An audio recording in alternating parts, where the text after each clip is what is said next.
Hello, this is John Andy Stancil. I was part of Team Starfleet Academy, who did Emergence, and I was on the tech team. And this is my extra credit video detailing my contributions. So I'm just going to go ahead and get started.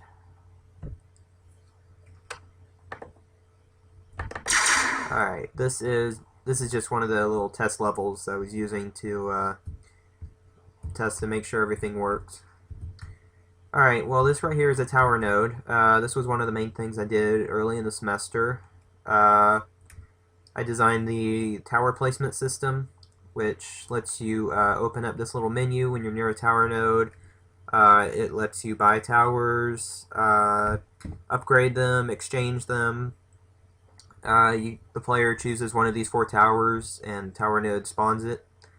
It takes away this amount of data, and you can also upgrade the towers. There was originally a feature where you could destroy the tower and get a refund back, but we took that out. So I'm just going to go ahead and spawn an ion cannon here. And you can see that when it's spawned, it does a little wireframe thing for a few seconds. That's just, that was something I came up with later on just as a juice thing. Just to make it look cool and high-techy because you're inside a computer. It's just changing the material to this green texture with an opacity mask. So enough about that. Anyway,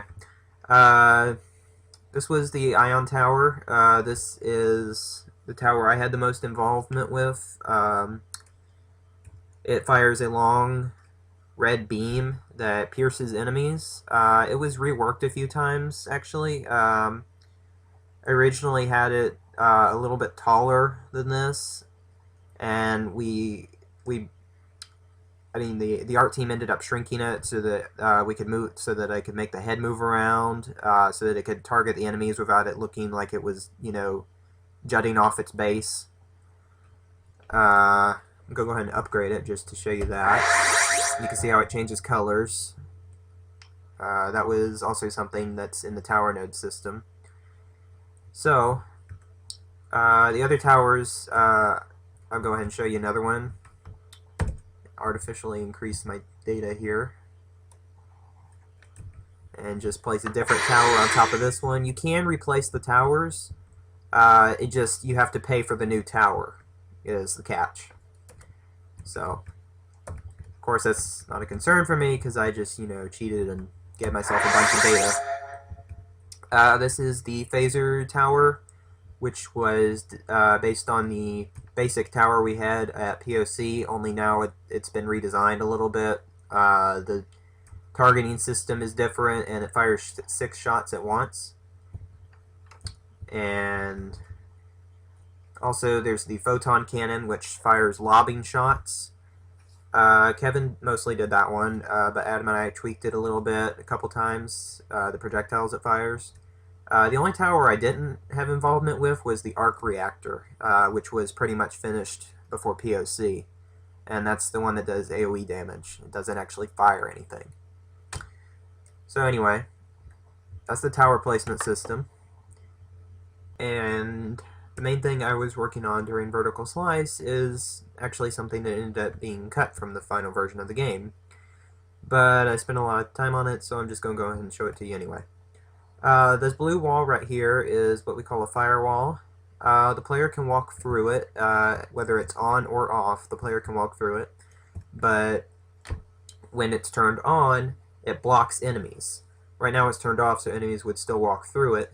But I'm going to go ahead and turn it on here by walking up to it and hitting F. And you saw that I spent data to activate it. You can't just activate it for free. And I'm going to go ahead and summon an enemy here.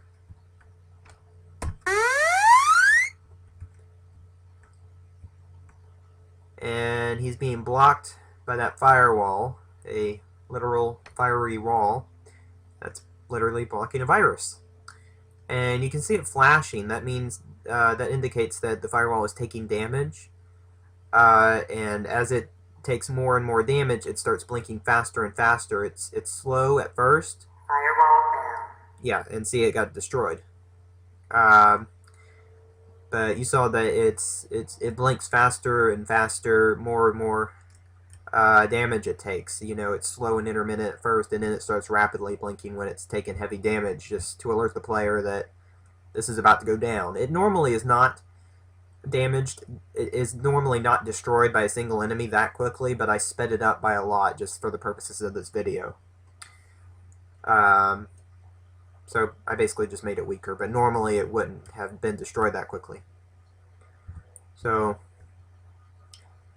oh, let me show you also, once it does take damage, there's actually a function where you can spend data to repair it.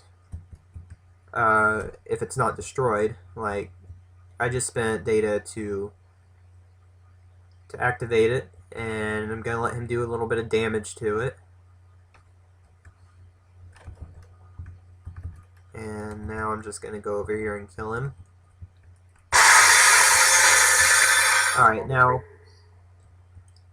you can see that it's still damaged because it's still blinking, but if I go up here and hit F,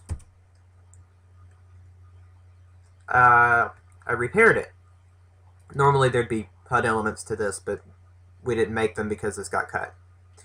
Anyway, so repairing it just takes however much health the firewall has lost and takes that away from your data. So if it's only been damaged a little bit, you don't have to pay very much to repair it. But if it's been really heavily damaged, it's a lot more costly to repair it. Anyway, this is all moot now though, because later on we decided that it wasn't as much fun. It just wasn't conducive to the level designs, and honestly, it just wasn't as fun having enemies get blocked behind this, and the player could just go in and mow them all down. Kind of took away from the tenseness, the action we were trying to go for, and it didn't really mesh with the level designs either. So we ended up just cutting it. What mostly took the most time with this thing is that I was new to Unreal, and I had to play around with the collisions a lot and the collision channels and trying to figure out how all that worked, because it took a lot of trial and error for it to be able to block enemies but still let the player walk through it and work properly in both of its states.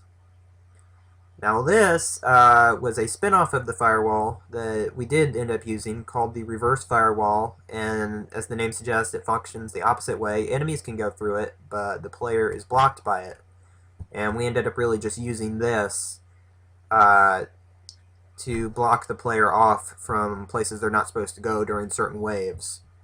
This also has on and off states. It's on right now. When it's off, it's just invisible and as if it's not there. So that's the firewalls.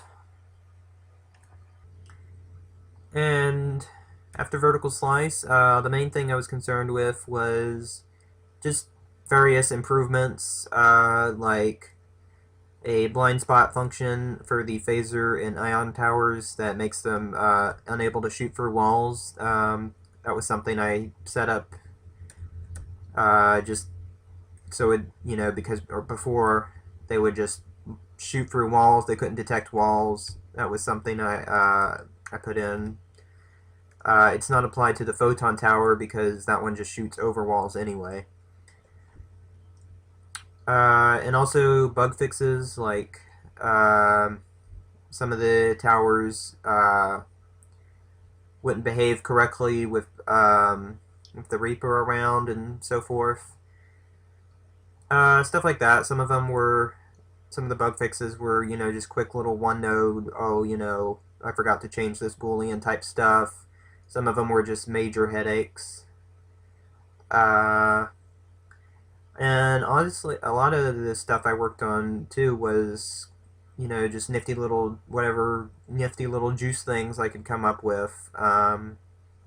Aside from the bug fixes, like the floor changing color. Whenever an enemy wave is approaching, the skybox on the floor will turn orange. The wireframe thing I showed you earlier. And, the sparks coming off the Reaper, that sort of stuff. I had a lot more ideas for juice stuff, but, we only had limited time. and Juice is not as important as, fixing the actual game, so it was about half and half between Juice and bug fixes. Oh, and the other thing, which is one of my favorites, is a voice, which was put in to improve conveyance. For example, like when an objective is about to be destroyed, the player doesn't really have any kind of indication other than just like watching the health bar go down.